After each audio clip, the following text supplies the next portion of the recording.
أجرت بالقاعة المغطاة الرياضية ابن رشد بمدينة الرباط مباراة استعراضية نظمت من طرف جمعية المدربين المغاربة لكرة السلة، جمعت ما بين لاعب المنتخب الوطني المغربي لكرة السلة الذي شارك في أولمبياد مكسيكو عام 68 وقدماء لاعب الفتح الرباطي.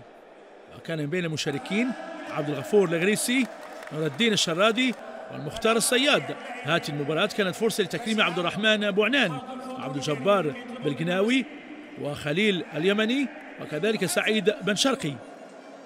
فكرنا ان هاد الناس اللي قدموا خدمات جليله للفريق الوطني وكره السله بصفه عامه، كان من المفروض علينا باش اننا ندير لهم واحد المقابله تكريميه، باش هاد الشباب ديال اليوم يعاود يشوفوا هذاك الجيل اللي كان قديم، ولا سيما هذا الجيل ديال الستينات انه فاز 4 ديال المرات وكيطلع المنصه ديال التتويج. الهدف ديالنا هو نربطوا بين الجيل، بين الحاضر والماضي، باش الناس يعرفوا هاد الناس اللي شاركوا مع المنتخب الوطني، منهم السيد مختار الشرادي، بالقناوي الله يرحمه، وخليل اليمني الله يرحمه.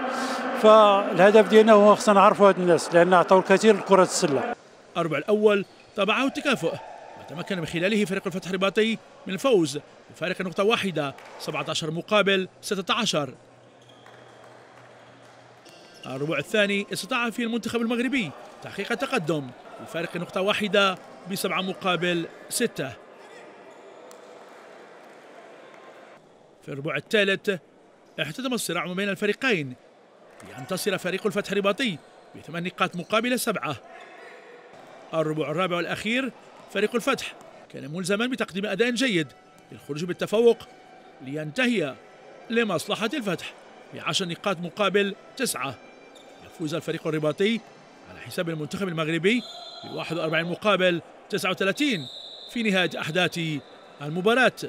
هذه الجمعية كتفكر في لاعبين اللي هما كاين منهم اللي حنا عشناهم وواكبنا الانجازات ديالهم، وفيهم لاعبين اللي حنا ما شفناهمش. يعني هذه المناسبة كتدفعنا اننا نرحبوا بهم ونشوفوا هاد اللاعبين اللي كانوا في ذاك الوقت اللي هما مشاو الاولمبياد مره واحده. تلاقينا مع اخوان تقريبا هذا 15 و 20 سنه ما تشوفناش، وهذه المجموعه اليوم وهذا التظاهره اليوم يعني في المستوى كبير.